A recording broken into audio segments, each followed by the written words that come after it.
বলরাজের পিঠে স্প্রেন হয়েছিল, কিন্তু তবুও সে হাসল আর অভিনবকে জিজ্ঞেস করল, এসব তুমি কোথায় শিখলে? এগুলো আমি উত্তরাধিকার হিসেবে পেয়েছি।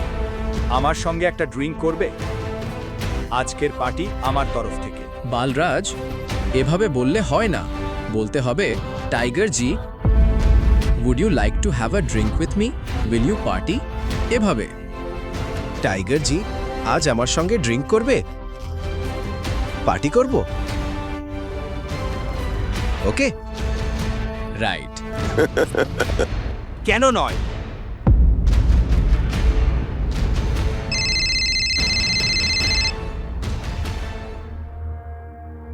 অনন্যা, শোনো, আমার বাবা মা এসে গেছেন। যা কিছু হয়েছে সব তারা জানেন। তারা তোমার সঙ্গে দেখা করতে চান। এক্ষুনি বাড়ি চলে আসো। কি এক্ষুনি? হ্যাঁ, এত অবাক হওয়ার দরকার নেই। এবার তুমি তোমার কাজের ফল ভোগ করো।